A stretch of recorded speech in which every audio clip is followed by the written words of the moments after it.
All right, we are live. Let me post it on.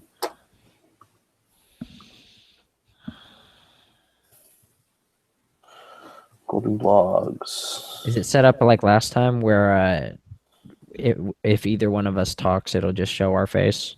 Yep. Okay. Let's do the damn thing once we have some followers. Got 0 viewers. 3 viewers.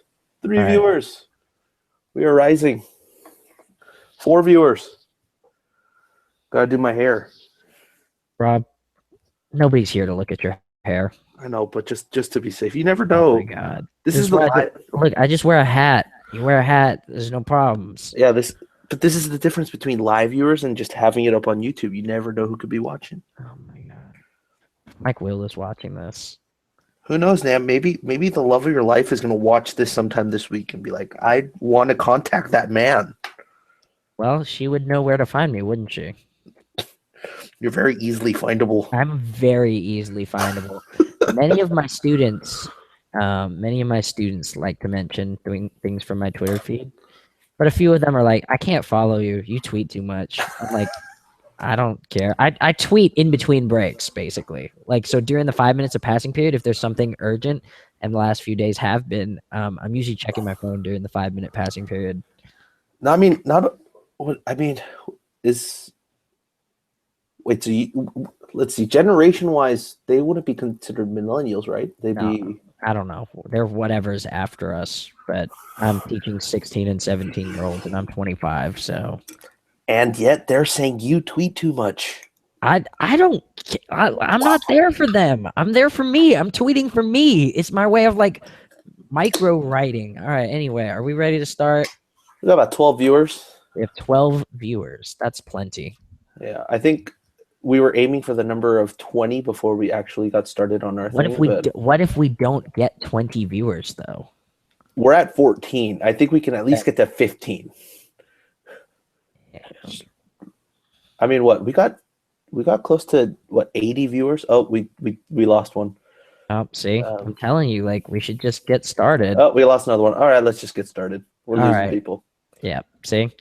All right, so ladies and gentlemen, welcome to, well, I guess if you just got off work and you have nothing better to do on Friday evening, welcome to an emergency Cal Rivals cross stream with with California Golden Blogs. We still don't have a name for this. My name is Nam. I'm joined by. I am Rob. Andy, who's on his way home right now, will be joining us shortly within about the next 10 minutes. So we'll have 3 of us. All right. So we are here to talk, obviously, about the prospective. I guess at this point we had been hoping that he would have been hired by now, but the prospective next coach of Cal football, Justin Wilcox. Rob, kick it off. I am a big fan of this. I'm going to bring up the past. I'm going to bring up Nam telling me no. Nam told me no on this hire. Was it 2 years ago now? I think it was December of 2015 when the Sunny Missouri rumors first came up. And I said that was Wilcox's first season at SC? The second season at SC? Second season of SC. So yeah, I mean, I thought it was the right hire. You bring a guy who knows how to recruit from this school under the restrictions that he has. It's a promotion for him. He goes from a defensive coordinator for 6 or 7 years now, and into a head coaching position. Gets to fill out his staff with what's sounding like pretty much old Cal guys. Just so round up the gang and let's get this show on the road. I'm all for this hire, and we'll go in more depth later. Nam, your initial response to the hire? Now listen, Rob. Opinions change over time. At the point at which I said no to you, which was 2015, he had just finished coaching a pretty mediocre SC defense. You know, I didn't really understand advanced metrics, I think, as well back then. And so we had every reason to think, he might just be okay. And, you know, times change. I did a little bit more digging. Our program context changed. And now I am, you know, probably one of the biggest supporters of this move, especially especially if we can hang on to the combination of him, Tosh, and Spavital. I have termed that, obviously, the Wilcox scenario, which looks like it's still strongly in play right now. And I think a large amount of how excited I'm going to be really depends on how many of those three he's able to bring with him. We are hearing right now that Tosh is likely, probable, somewhere in between likely and probable. But given that, like there's a lot to like with this move. We'll talk more specifically about the Wilcox hire and some of his statistics and what we've been able to glean about him in a minute. But for me, Wilcox was my first choice out of the candidate pool. I want this program headed by somebody young, somebody energetic, and somebody who's at least open to keeping the existing offensive infrastructure in place. I believe that we can win with this offensive staff. This is not a tear down program right now. We don't need that. That's not what we should have been looking for. So that's why I didn't want to go anywhere too radical, like, say, Chip, who would have blown up the whole boat, so to speak. Ayo. Was there anything else I wanted to mention initially? I guess we can just start by talking about the candidate list. So, Rob, The candidate list was weird. I mean, you had what was seeming like guys who were high wish list, like the Chip Kelly and the Ron Rivera's. And then you had the middle tier of guys that we were reaching for. I mean, I personally thought Wilcox might have been a reach in terms of, not in terms of like how he do here, but in terms of like, could we get him to come in? And so, I mean, if we've convinced the donors to be able to give him a pretty substantial offer, then, and we're doing that right now, I guess that's happening as we speak out in Berkeley. So, yeah, the list was really weird for me. That notice that the Mike Williams and the athletics department sent out to some of the donors, that one was weird. How they apparently, I don't know, it was like we're trying to re-energize the base of donors, but then if you just end up like, I mean, I have nothing against Spav, but if you ended up just getting Spav, I don't think that would have really gotten the fan base Spav's energized. great, but he's great. Yeah, you can't. Yeah. If you're hiring in house, that's never going to re-energize the fan base. So it had Unless to you be have like a candidate in waiting already who's been there for a few years. Like, for example, let's say, God forbid, something happened to Dabo, like they'd promote Brent Venables without any real like drop off. But we don't have a Brent Venables in house. We have a 31-year-old wonderkind of a offensive coordinator who, you can't just gamble on him like that. Venables has been a long time assistant, and Spav will make a great head coach somewhere someday. He draws rave reviews from recruits, but you just can't excite anybody with a 31-year-old first-time head coach. From the same side of the ball, programs usually tend to overcorrect and go for opposites once they've let somebody go. Yeah. So I mean, in terms of the list, I like people who don't follow Cal football as avidly as some of us do. The whole Chip Kelly to Cal thing was a big headliner. But in real honesty, like, because people were saying, hey, he's getting paid $6.5 million over the next 3 years by the Eagles and the Niners. Like, what say you don't have to pay that much, but you have to realize, as a person who's making money, you're not going to take less because you're already making money. So there's that. But then also, if Chip does stay here long term, do you have enough donors and the financial stability to be able to pay him what he wants after that $6 million whatever severance package is over by the two NFL teams? Like, that was a big sticking point for me. I just thought we weren't going to be able to do that even if we wanted to. And what's not to say, like, next year some NFL team sees what he does here and then offers him, he's going to jump ship as soon as he possibly can to a higher, better job. So if you wanted long-term stability, which is what Mike Williams was saying, and you wanted a guy who was committed to Cal, that definitely was not the hire for me, but it seemed like a lot of people did want that big name hire. I mean, we people who want a big name hire, I think, also sometimes aren't realistic about the state of the program. I think we said it right here less than 5 days ago. We sat here and we said they'll probably call Chip Kelly just to say they did their due diligence. And they did. You're nodding right now. I don't think they can see your face, but you're nodding.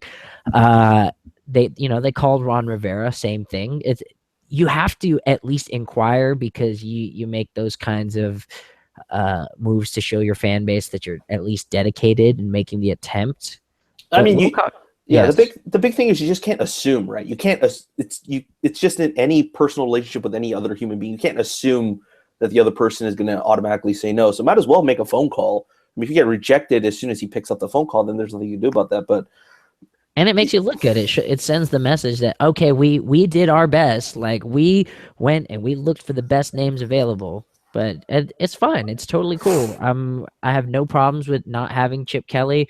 I really thought that he wouldn't be here for the long term anyway. And with the emphasis of we want a person who will be at Cal for a while, that's wasn't going to be him. Rivera, turned us down. Didn't ever think we were ever going to get a serious look from him because his NFL stock is he still has a lot of goodwill in Carolina. So I never really considered that to be an option either. And so after that, when we're picking candidates out of the realistic tier, so like for example, Hardy Nickerson interviewed, probably wouldn't have wanted him. No, like he doesn't have a long established track record. Ken Niumatalolo, I think that's how you pronounce it. Not exciting. Even if he doesn't bring the triple option, like I have a lot of respect for him, but is he going to move tickets? Is he going to generate a buzz around the program? And the answer to that is probably not. And so that really made Wilcox a no-brainer candidate for us. yeah, there's some questions here in the chat. All right. I'm gonna skip by Avi's question just because I He's don't going know. to troll me about that for the rest of my life. But honestly, at that point in time, that was not a wrong comment to make. And plus, Avi, you were against that move at that point too. Oh boy, but yeah, I was all right. I was for that. What makes Wilcox an exciting hire? I guess that's a good question. Exciting for me is first of all, you have to look at his track record. I understand that. So I guess this is where we start to get into some of the numbers a little bit more, Rob. But at every stop that he's had, so 4 years at Boise State, Tennessee, um, Washington, and also Wisconsin, he's coached top 50 or better defenses. With a positive trend of improvement at each stop, even if it's slight. At Tennessee, grading on a per play basis, so ranking on defensive S&P, he generated a top 50 defense his first year, 47th his second year. Washington jumped all the way into the top 25 his second year. And his 4 years at Boise State, he never ranked any worse than 30, somewhere about 30th. So we're talking about a guy here who, for over a decade, has showed, that there is an actual clear trend of improvement from year one to year two. He can sell players on playing here, becoming the next Shaq Thompson, becoming the next Su'a Cravens. He knows how to utilize his personnel. He's going to be an energetic face for this program. He has West Coast ties of recruiting, which Sonny sort of did from his 1 or 2 year stint at Arizona, but not nearly as much as Wilcox will have because he continues to recruit the West Coast for Wisconsin. And honestly, even if you're not excited about that prospect, he's bringing with him, most likely, fingers crossed. And this is what my excitement is contingent on, whether or not he brings Tosh. And Tosh is at the very least as good as Peeler. And I'm being conservative about that. We're talking about a guy who, has recruited top 10 talents for We're talking about a guy years. who's won a Recruiter of the Year award. So all of those together, and I'm banking on the fact that he's smart enough to keep everything in place. Hi, Andy. Andy's going to be here in a second. Hello, Andy, go Andy. ahead and say something to the viewers. Yeah, BART is a pretty tough means of transportation at 5 o'clock on a Friday. Who would have thought? All right, so Andy, we'll get your thoughts on Wilcox in a second, but just to finish up, like those are the reasons why I'm excited about Wilcox, and I know some of that is still up in the air right now, but I think we have reason to assume at the very least he's bringing Tosh, and that makes it a B plus hire for me because Tosh alone is a better recruiter than anybody on Sonny's original staff. Yeah, Andy, your thoughts on, or someone asked us what makes Wilcox an exciting hire? How is he exciting? Yeah. I think it breathes a little bit of life, like young life into the program. I always felt that Sonny was 41, but Sonny is like 40 something, but he looked a lot older than that. Sonny looks like he's like mid-50s, and I feel like he had a lot of dad jokes and dad outfits. Anyways, I feel like bringing on someone that I mean, Nam, you kind of nailed this, has recruiting ties. The exciting aspect of this is the potential in the hires that he can make. So keeping on someone like Jake Spavital, or bringing on someone like Tosh, or even what we heard with like Jimmy Lake. And I think Jimmy Lake is not coming here, but Gold might, and I'll take Gold. Yeah, I mean, I'd be hard pressed to find a bigger fan of Ron Gould than myself, having worked with him, and his pedigree has always been one that I was wondering why he didn't make it to the NFL level. But yeah, I think there's plenty of reasons to be excited. You look at all of the players on Twitter and their reaction, whether they're alumni. Generally, alumni have been reacting because it hasn't been officially announced, but you see people like Kevin Riley, Jeff MacArthur, Aaron Rodgers, all very excited. It goes back to it's kind of funny. We left the Tedford coaching style and tree to go to where Sandy Barber's vision was for, exciting college football, which high octane offense. And we're now all celebrating a transition back to the era in which we left, but albeit much more exciting and with a lot more wind at our back. It's basically like the Tedford era 2.0 here because you look at some of the names thrown around. It's Tosh, it's Wilcox, it's Gold, it's Keesaw, possibly if Spav. I think Keesaw is the second choice though. Like they're working on Spav, and it'll be his choice. I think whether or not he wants to stay or if he finds a better situation, and I hope he does. And they're working on it. But just throw him his cool million and be on his way, right? And by be on his way, I mean stay here. But that is really interesting to me because I guess the new narrative since or I guess the old narrative for somebody like me who's fascinated by things like that because I'm a romantic or whatever the fuck. But I look at this and it's like 5 years to the day that Tosh left, MLK Day 2012. Wow, you actually remember the date? Wow. Well, I mean, because I rolled out of bed that morning, okay, and that's just what I remember. It stood out to me. But given that, it's like it really is a convergence of everything again 5 years later. What goes around literally comes back around.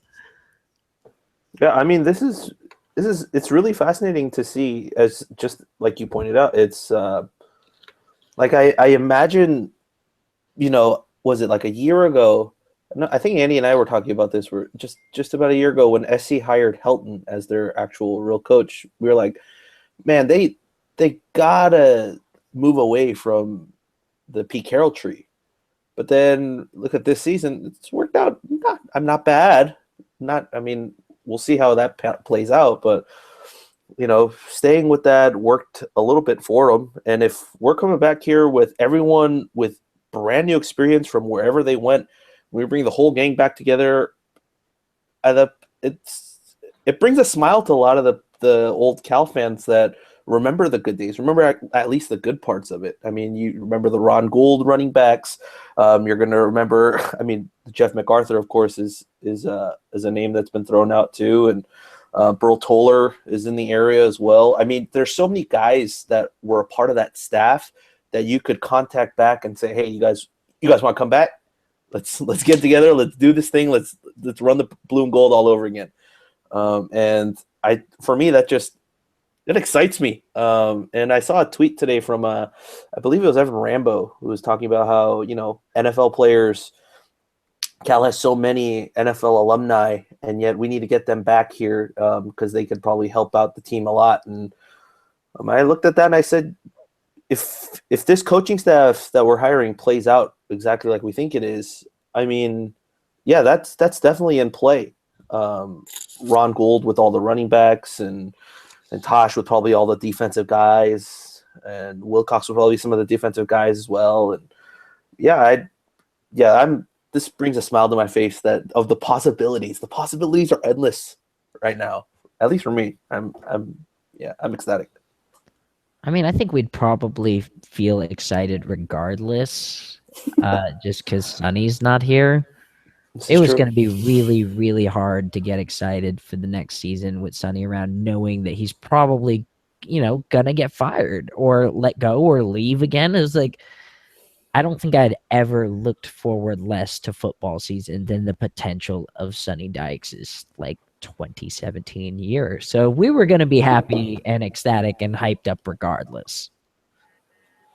Yeah, that's totally fair. I think everything was waning, and there wasn't really much to come back for, and I'm not surprised they saw such a slump on the renewals. But I did want to talk slump is a generous word, though. Like my information in the office, or what I've been hearing is we're talking about below 30% renewal rate. Anyway, sorry to cut you off, Andy. No, it's really good information, and it tells you why it happened when it happened. It still feels silly to me that it happened when it happened, but hey, whatever, it happened. I did want to talk about, and I'm kind of guessing that you guys probably covered about it, but I guess tying it back to what excites me about this is that he's a Cal guy. I know he went to Oregon, but his whole story is fascinating. The fact that he was a player, got moved to the defensive side of the ball, then was under Bob Gregory, and then Bob Gregory hires him as a graduate assistant, and then Bob Gregory comes to Cal, and in so doing, then Wilcox comes to Cal, but somebody that actually understands Cal. And I talked to a Michigan safety, ran into him at an event 6 years ago, and we were talking about Rich Rodriguez, and he goes, Rich Rodriguez is never going to be successful at Michigan because he's not a Michigan man. And at first I was kind of like, yeah, whatever. And then you kind of saw that play itself out, and it just didn't seem like Sonny was a Cal guy. And I really wanted to make sure on this hire, whether it be a Ron Rivera, I know I hyped Chip Kelly, but it was like someone that actually understood what it means, because we all know what the bureaucracy looks like, but to the person that's looking at it from afar, it looks like a beautiful university in one of the best locations on the planet.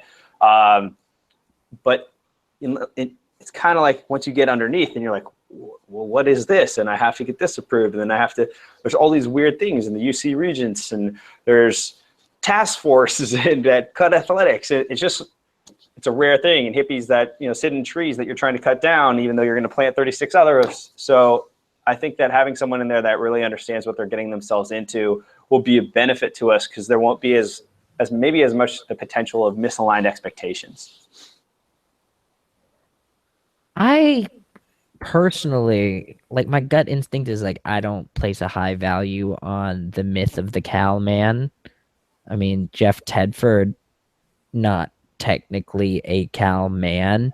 And granted, I've only really been here for really seriously the tail end of the Tedford era, the Sonny Dykes era, and now Wilcox. But the coaches that I've been able to see, I don't really believe that much in the necessity of having to hire somebody who has ties here. I think they help, but ties are also developed, and Tedford came here without being a Cal man and thrived, and there have been coaches in our history who went here and were terrible. So I mean I think it helps and it's nice, but I don't call that a defining factor. Like every time Michigan goes and looks for a coach, it's got to be somebody who wore the maize and blue. The Michigan example is better than the Cal example, but I mean I think everything you say is fair. However, I've been a Cal fan since I was 3, so long enough I can remember I can go back to Homo. What I generally remember is losing, and Tedford definitely rewrote the script on that of what we could accomplish and the potential of the program. And while he did things extremely well, we were around to see the demise of it all and how it went wrong. And I think getting somebody in here who, the secondary requirement that Rob and I touched on, I think all three of us touched on the last time we met, was somebody that knows how to win. And at least what Wilcox did when he left Cal was go to winning programs and understand what it takes to win in the Pac-12 and then what it takes to win in the Big Ten. And I think that'll end. The defensive ranks that he's going to – I really hope we keep Spav, because I do think a lot of people are like, oh, the Bear Raid's going to be great next year. It's like the Bear Raid is a Sonny Dykes system. So our offense rests on getting someone like a high-powered O coordinator that can – add that element. Otherwise, we risk having to do a little bit of a reset, given that we have very minimal depth and very minimal scholarships available to gap fill. Yeah, I have a little bit of both on this. If you make the right hire, I don't think it matters where you come from, but it seems to be, the coaching goes by a pattern, right? If you hire an offensive coach, which we just did, and that did not work out, then you're most likely going to gear towards probably hiring a defensive coach. And if that works out, then great. If it doesn't, then you're probably going to flip back to maybe hiring another offensive coach. I think we went that route of hiring someone that had nothing to do with the university, no ties to the region whatsoever, and we decided to come back and go get guys that could get us the guys that play in our backyards, and keep guys home and connect with them, at least get a foot in the door in that way. Like, I know this area. I know the coaches that you're playing for. I played in this area too. I played in this league, and it's just so much more easier to converse with recruits in terms of recruiting. In terms of coaching, styles for me, it has no real impact. Guys are asking in the chat right now about what type of offense we might run, because Wilcox is wherever he's been, the offensive side of wherever he's been has always been a pro style offense. If we keep Spav, I think we'll stay with the spread, maybe run a little bit more. If we bring Gould along too, then definitely I think we'll run a little bit more as well. But yeah, in terms of just at least the defensive side of it, Andy and I have been talking about this before the season ended, was our defense just needs an identity. Like, our offense has an identity. Our defense needs an identity. And once that's set, then it's just all about the wins and losses, right? All right, my hot take here is it really doesn't, we've amassed a really good bunch of offensive talent that can play in any system. Except the spread. Except expect the triple option, not the triple option, just not the triple option. Be like, what? No, sorry. Oh. So I was reading spread on the thing, and so triple option. I meant triple option. But if you think about it, we've taken care to recruit a diversity of receiver bodies, guys who could conceivably play that pseudo tight end position, like a Tariq Johnson, like Ray Hudson for the last time next year, Jordan Vesey, etc. Those guys are tweeners for us, and I think that we could probably figure out an offensive scheme that takes place that would be able to take advantage of some of these talents. Like, it doesn't matter what offense D-Rob plays in. You just get him the damn ball, okay? It's very easy. There's nothing complicated about that. So I think if Spav does leave, and that'll be because he picked a better job, I think we are making an active attempt to try to keep him. We will be fine. We'll find somebody who is smart enough to utilize the talent. And if it is Keesaw, one feather that he does have in his cap is he's responsible for a large amount of that 5 receiver class that just graduated. He chose those guys, and he doesn't have a lot of success that I know of at the coordinator level, but that's something. Yeah. I think, Andy, any thoughts on the offensive side? Yeah, I got to be honest. I don't think I've looked too much further beyond keeping Spav, because I keep why not aim for the trifecta of them all? I just love the dynamic aspect of having those types of, they're for sure coordinators, but they also have that recruiting element with Tosh and Spav and Wilcox. Like, that's a tremendous trio of young talent that can go out and recruit dynamic players. And we've seen teams that can elevate based on 3 and 4 star guys. Like, it doesn't have to be the 5-star guys, but I agree, it's like the 4-star guys that are down in De La Salle that continually passes up to go to UCLA start to give Cal a serious look. And why not? Like, I can kind of see why a recruit might want to go down to UCLA if you lived in the Bay Area your whole life. But outside of that, Word up to me, who is one of those recruits. Yeah, exactly. So, I haven't looked too much beyond that. I think that's the hire that I hope, I hope that's how this plays out. And I kind of agree on the pro style stuff. I do think that I a little bit worry about the offensive line in the sense. Yeah, that was the one, because we have mostly kind of light mobile dudes, and we wouldn't be fit to spread to like a total power run attack. But that might be the only thing. The skills, I think we have enough guys that could go anywhere. Yeah. Just a little insert here. Justin Forsett just tweeted it earlier today at 3 p.m. ish. My Cal Bear family, do we have any news on Coach Wilcox? I think he would do an amazing job. Loved my time with him my freshman year. Actually, Andy, I did want to ask you, since you're kind of an older Cal fan than any of us, despite being younger than both of us. But you get what I'm saying. Like, do you have any memories? Wait. Let's at least clear that up. Andy and I are the same age. Really? He looks so young. We went to college together, so. Oh wow. Oh, that's awkward. Oh, never. You are the youngest. I'm the youngest one. I'm the wonder kid. Okay. Well, my question for you is, like, what impressions did you get out of the linebacker unit when Wilcox was here? Oh, but I mean, like, you have to put that in the perspective of a high school student watching Cal football, and the analysis that I'd be able to get now versus back then, like, it's not really comparable. Like, I couldn't give you I didn't watch games like that, right? I went with my parents when my dad we've had season tickets on our family forever, and I'd go and be like, hey, Cal lost again. Great. And then, as we got better, I moved to Florida for high school. So I honestly can't give you anything that analytical based on what I saw then, unfortunately. I wish I could, but you could have totally just BS'd it, and I would have not known the difference,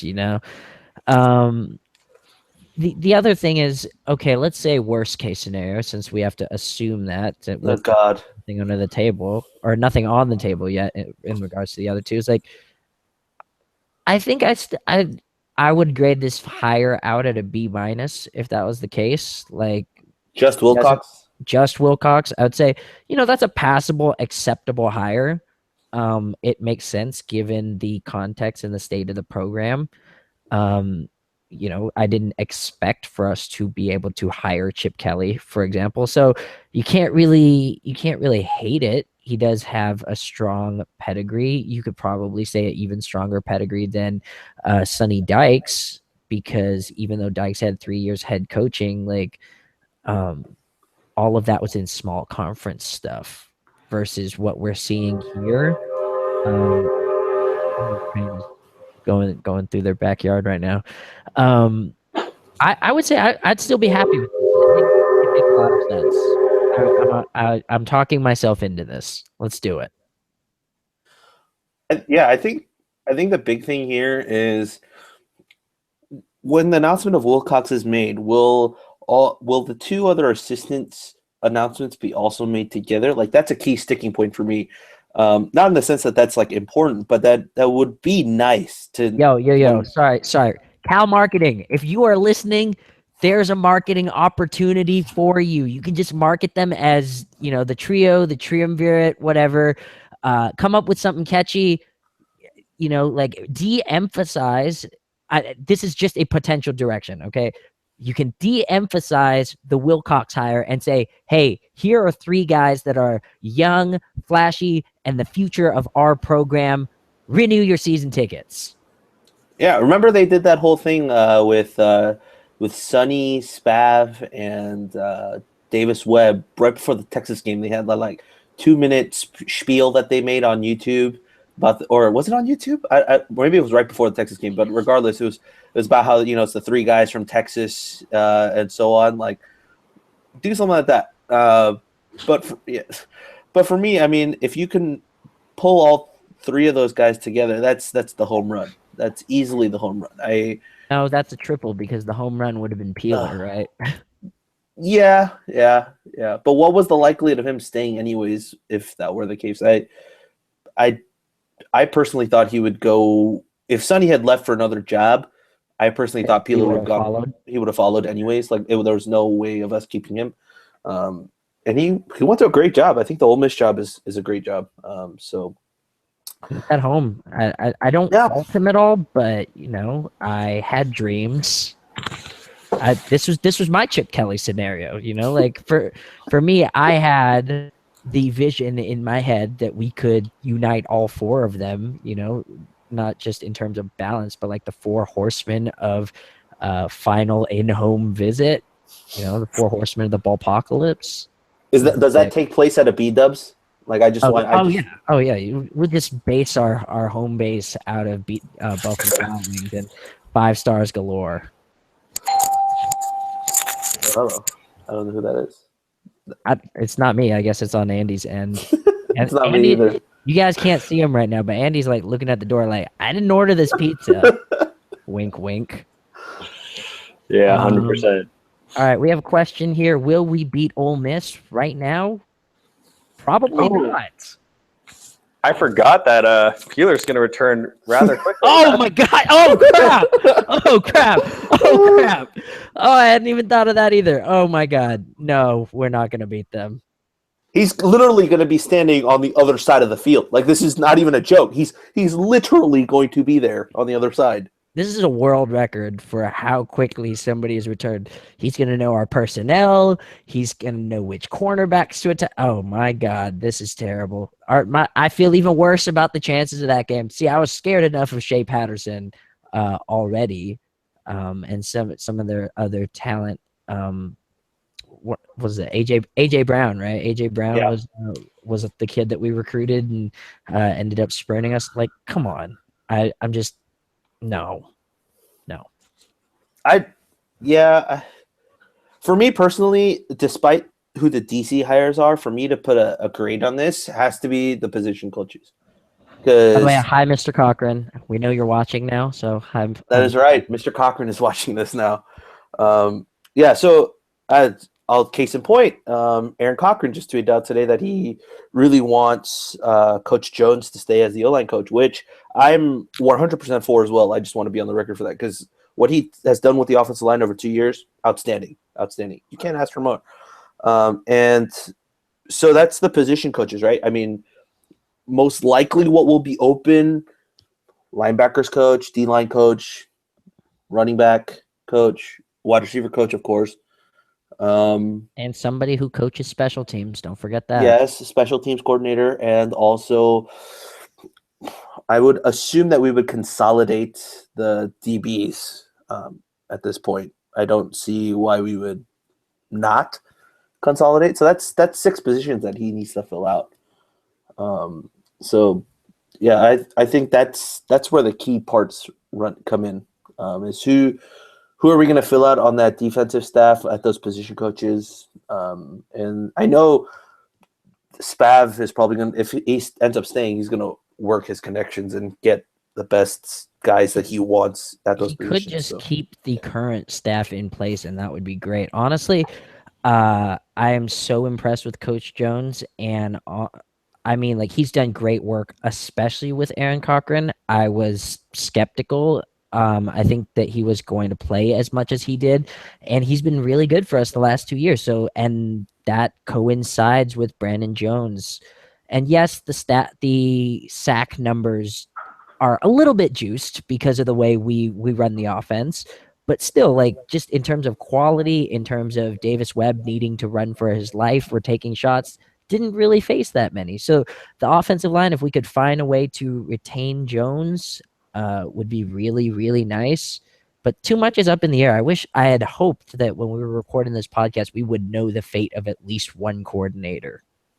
Yeah, that would have been nice. The thing about Jones is that he only really works with Spav, right? I mean, he's come out of that type of system where the air raid system. So I don't know if it's not Spav, then I don't know if necessarily we get to keep Jones, because if we tried, as to what we talked about earlier, if we move to more of a pro style offense, I'm not so sure. I don't know. I don't know how easy it is to switch from that, but generally, I think if you come up in one particular type of system, you're better suited for that. Yeah. Next question we got. Oh, sorry, Rob. Go ahead. Or someone's asking about or Mr. Cochran's saying we need to keep our O-line coach and our SNC coach. So I think that's a big sticking point for a lot of players too, is that strength and conditioning coach. I believe Damon is the strength and conditioning coach right now, and a lot of guys, are close to him. I mean, I know Bryce Treggs was really close to him too, just at least off of Twitter. And so, yeah, if we keep, I don't know, I don't know how to judge strength and conditioning in terms of like, has he done well? If you guys could speak more to it, I mean, I think that'd be helpful. Here's my best guess. I mean, last year we kind of didn't do that well from that standpoint, but it's hard to say. It really is, because football is by nature a very physical game. Like, freak injuries happen, injury rashes happen. 2015, we were pretty healthy for most of the year. 2016, it wasn't until maybe like halfway through camp where the bodies really started dropping. And then we had the DBs just all like crater out in the matter of weeks, forcing us to play like Jacob Anderson, for example. So for me, the perception is, I always feel like players would know better than us. And if they're swearing by their strength and conditioning coach, we should at least explore keeping him. But I also know that head coaches like to bring in their own guys, head coaches, because outside, and if you don't know this, and I know some people who are watching do know this, but just for future watchers, strength and conditioning coaches are the guys who spend the most time with the program, with the players in the summer, because there's no practice hours. Coaches don't really get contact, but it's down to a strength and conditioning coach who can carry out that head coach's message and vision, and then, in turn, deliver that information back to the head coach when he's not really allowed to make contact with his players. So it's a really key hire, and we'll see. But I would be happy with Damon so far. Andy?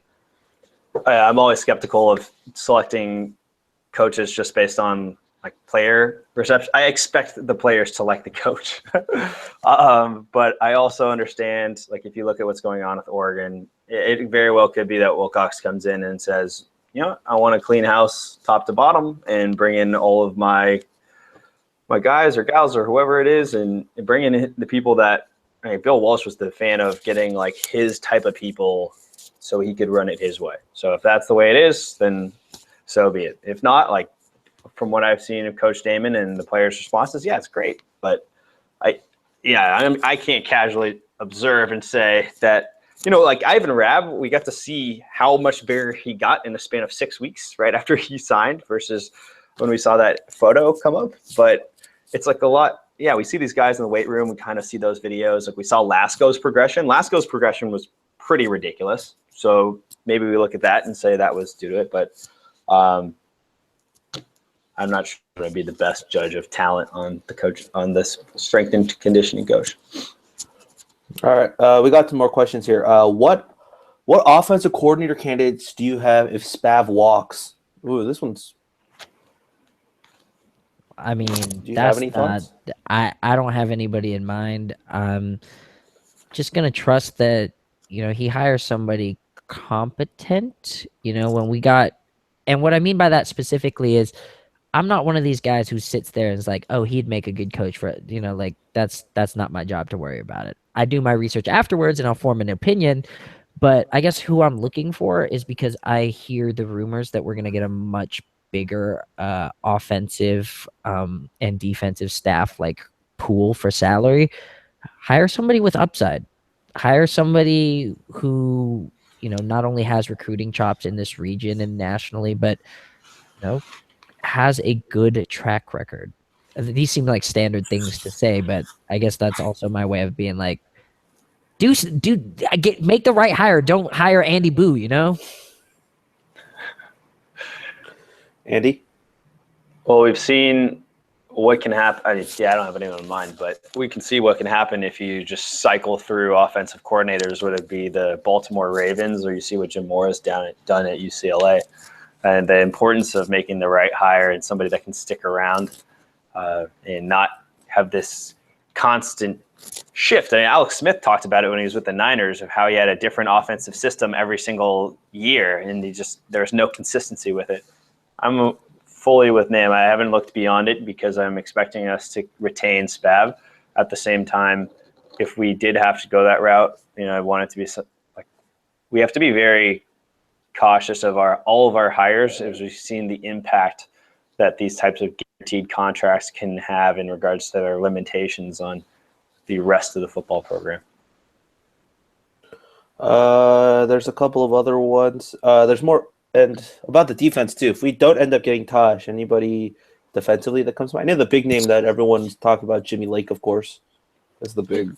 Jimmy Lake is not coming here. Why not? Why not? I'm just saying. Yeah, I mean, I understand that whole like aim big thing, but like, why? Why would he come here?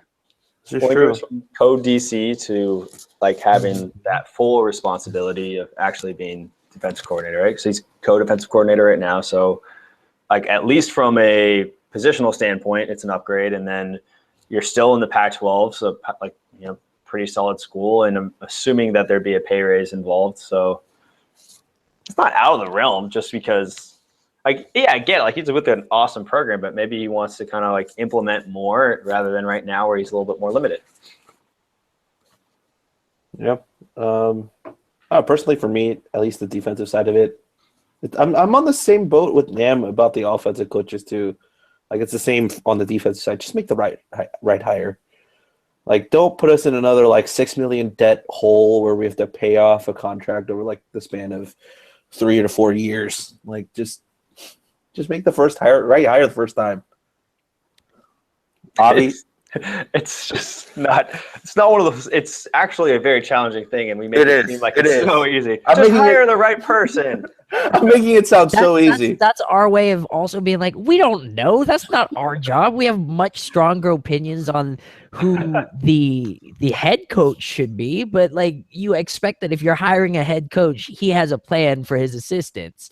Agreed. Now, the other thing with Jimmy Lake is like we have not been a school that has the budget or the institutional or head coaching willpower to bring a guy like that here.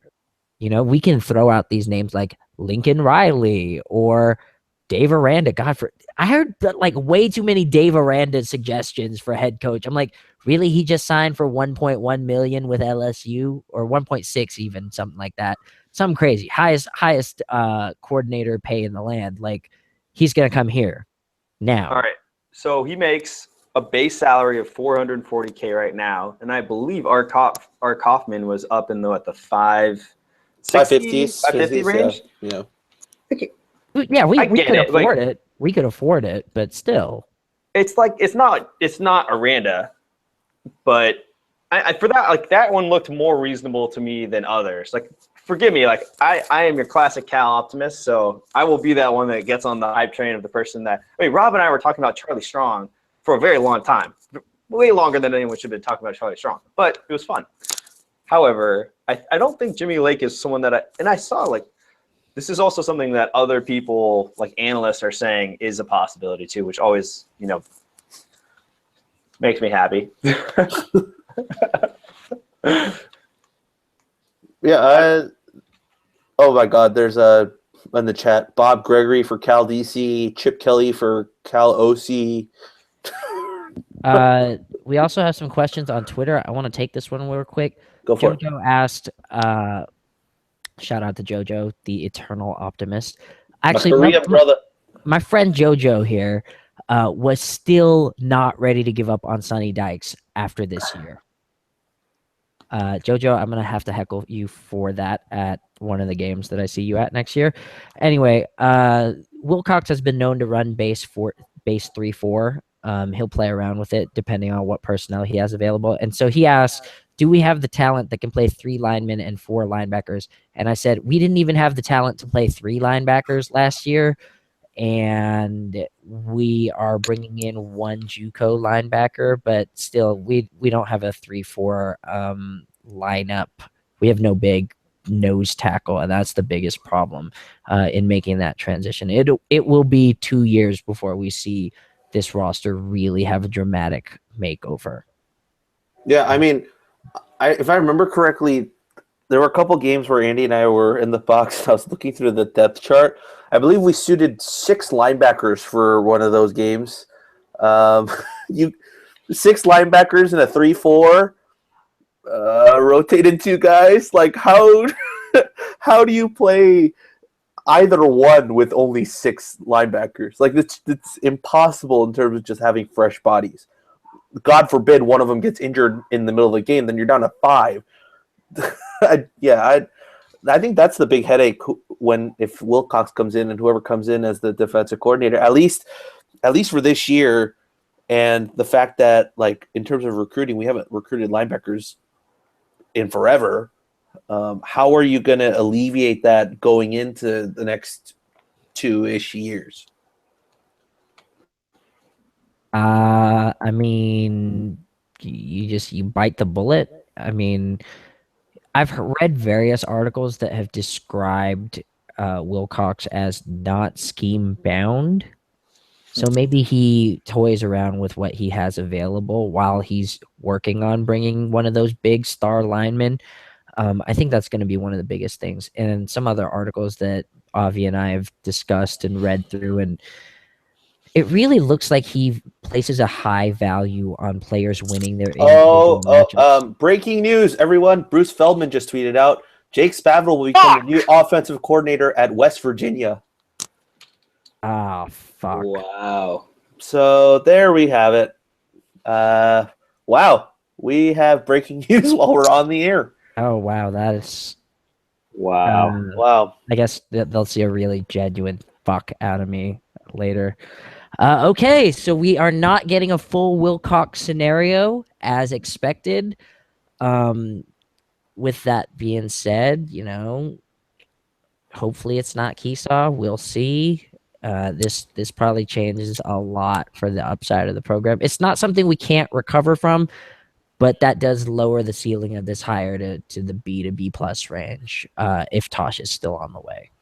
And if Tosh is not on the way, then, oh man, I don't even know what to say about that. Who's the coach at West Virginia, and why would Spavital? Holgorsen. Why Holgorsen was the reason, or at least as far as I know, Holgorsen, Spav was the quarterback's coach under Holgorsen before he went on to Texas A&M, which is why, and Sonny and Holgorsen know each other, so that's where the semi-connection was for Spav to come over to Berkeley. So if that's the case, that's a problem just from a recruiting standpoint of who we have. Yeah, this recruiting class might actually be blown up at this rate. Yeah, it's fine. Kind of has to happen, I guess.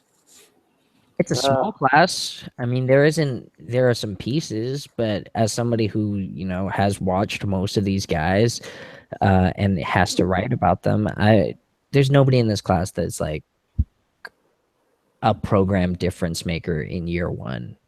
These are guys who are nice to have, like a Jordan Markeith or a Ja'Cory Godfrey, a Tariq Johnson. Those are guys who are going to develop into players, but there's nobody who you look at and is like day one starter, especially with the defensive guys that are coming back and the offensive skill players that are in place. There aren't a whole bunch of holes that are about to open up, and what this makes really interesting is future relationships. Like, let's say 2019 with the kid from King's Academy, Michael Johnson.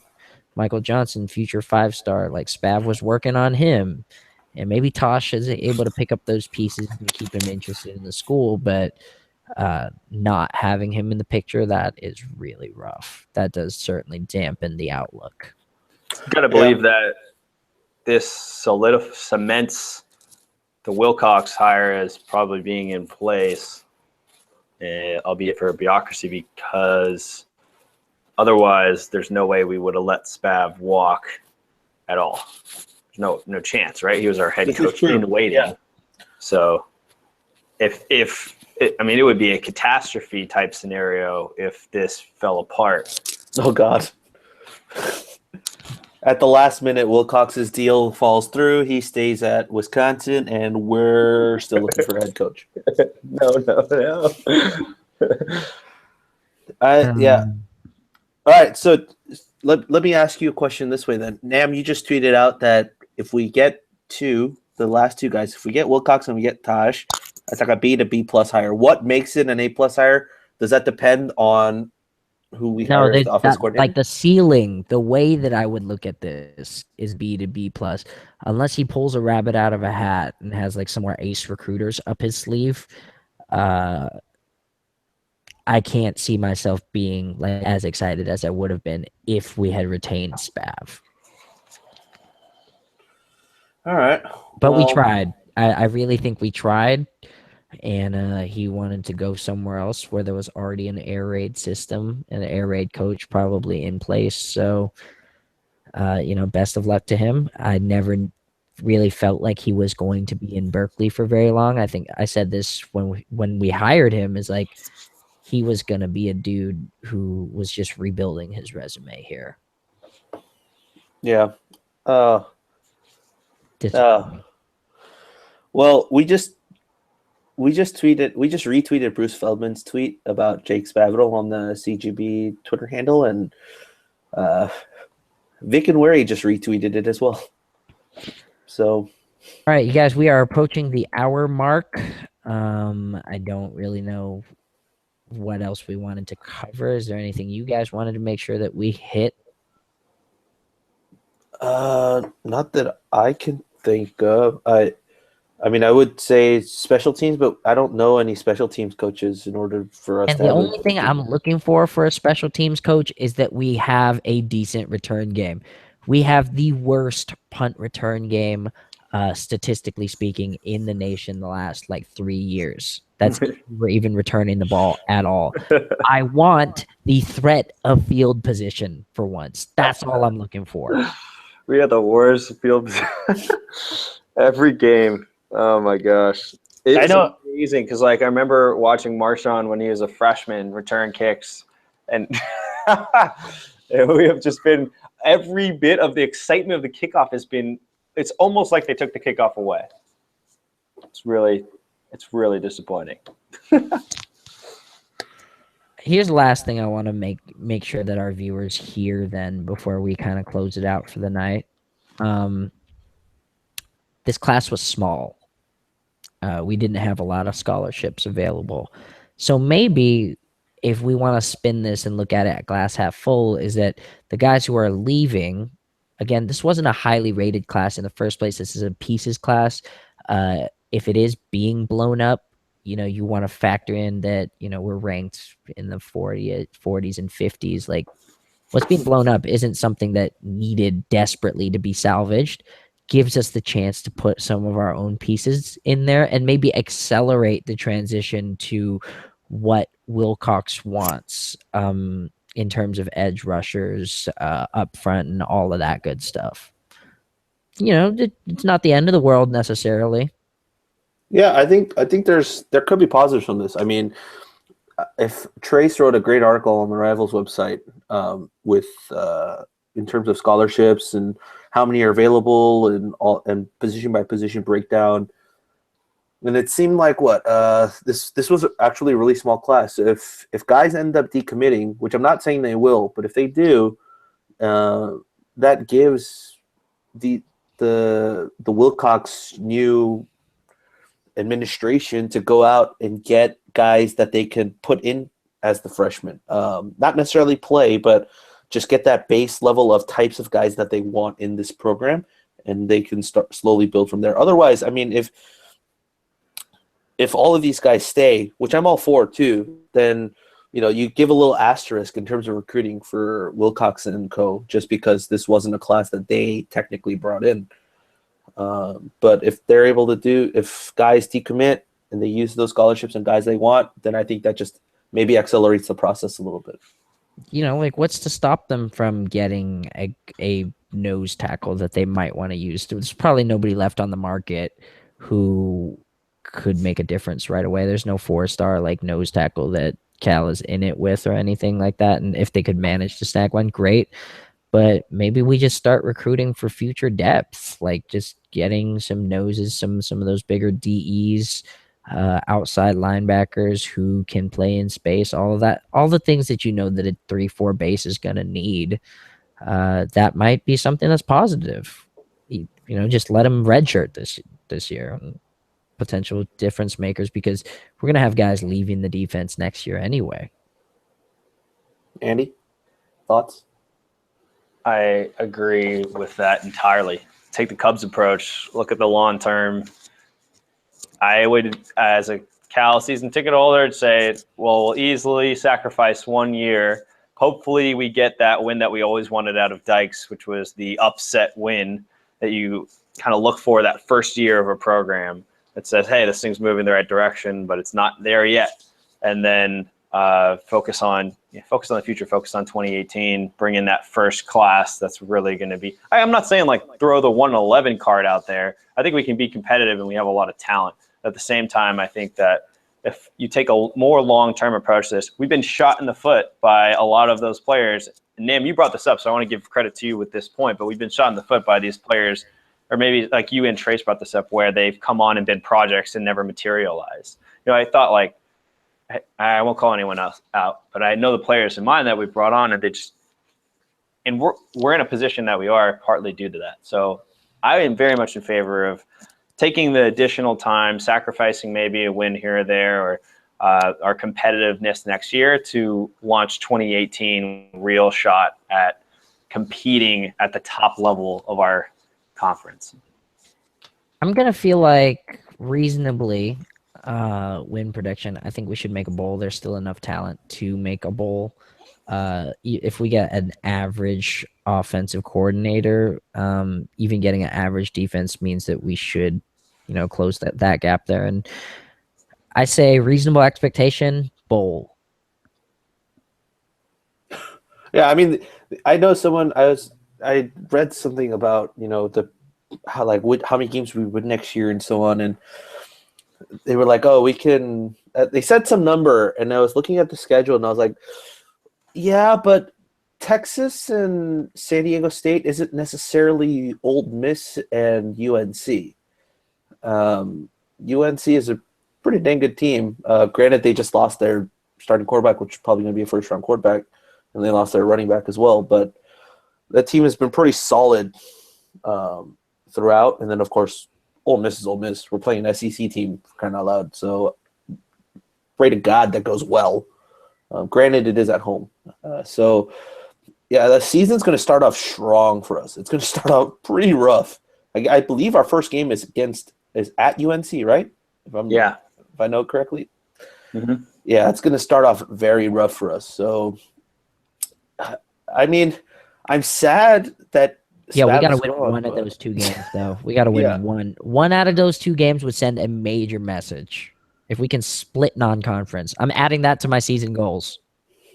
This is totally off topic, but I just need to read this tweet because it's by Golden Bear 96 at Calderon 11. Since Wilcox isn't official yet, we are without a head coach. Yeah, that's true.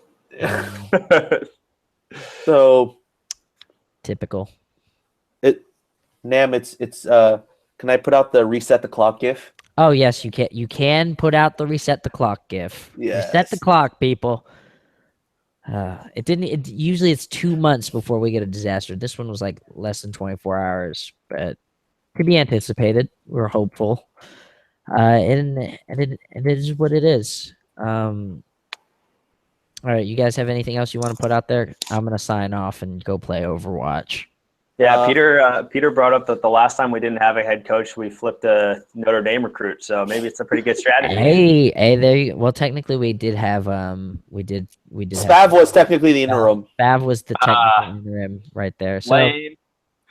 sorry we had to ruin that joke. All right, I'm gonna hop off and go play Overwatch then. I think we should probably call it. We've been dragging these people on for about an hour. So people, thank you for tuning in. Me and Scotty should pod as soon as we have the staff in place sometime next week. I know you probably have wanted to hear Scotty and have us make fun of Robot Larry, and obviously tune in to the great work that Rob and Andy are doing as well. So thank you guys for watching us on Friday night, and God, get a life. Like, that's really, like, come on, people. Andy, they can't see you. You actually have to say something as you're waving goodbye. Hi, everyone. I'm still figuring this out, but thanks for having me. All right. Thank you, and go Bears. Go Go Bears. Bears. All right.